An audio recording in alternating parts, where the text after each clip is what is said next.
Welcome back to the channel and welcome back to another quick pick prediction video. In this video, I'll be predicting the heavyweight bout between Tanner Boser versus Gokhan Saricam. And how do I feel about this one right here is I'll go average confidence Gokhan Saricam to beat Tanner Boser. So at first I was really leaning on the fence about this one. Now looking to a little further, I looked at some of their recent performances. Mainly Tanner Boser, I know what he's been doing prior. At post UFC so much. And also, he was at some points a pretty decent heavyweight at some points in the UFC.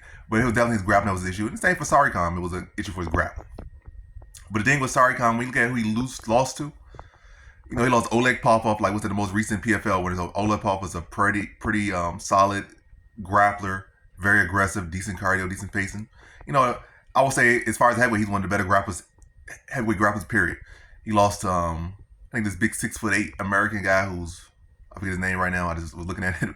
But that guy is a pretty solid grappler. He only loses to a really solid grappler. Whereas we've seen Tanner Boser struggle with anyone that tried to grapple him, really.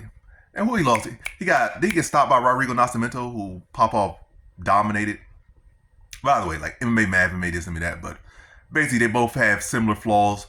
But Saricam seems to only, really, Steve Mowry. But yeah, I would say they both have the same similar flaws, but I feel like in every flaw, I feel Boser flaws is bigger.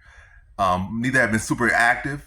Both have not fought since 2025, but Boser fought prior to that 2023 in a UFC fight. Then 2 years passed for the 2025 at the beginning of 2025, and then we got Gokhan Saricam, who I think took like a year or so layoff, and then he came back for in I think 2024. Then he fought twice in 2025, 2 wins.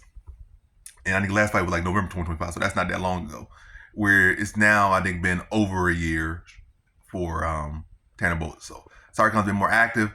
Then I watched some of Boser's recent fights, and he's very open on the feet. Even when he's fighting like short, fat, really middleweight heavyweights.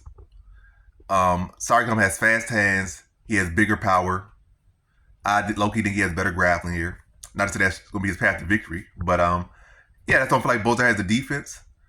I feel like in both fights he has won recently. He just stays on the outside, kind of try those kicks against mediocre competition. And also nothing. The last guy he fought was, what's his name? Oliveira. I forget, Vinicius Oliveira, I believe his name is. And I remember that guy been in the UFC having like, pretty decent grappling, but terrible takedown offense, terrible chin, and terrible striking. And it took him to the third round to stop that guy. And that's very much a knock on you for taking that long to beat that guy. So not a good look. So I just feel like Gokhan Saricam gonna be able to cover that distance, have the better boxing, have the faster hands, be able to touch Boser over the top and down the middle. It really just put a pace on him and break him down and stop Boser in the second round via TKO. So in this one, I got Gokhan Saricam via second round TKO.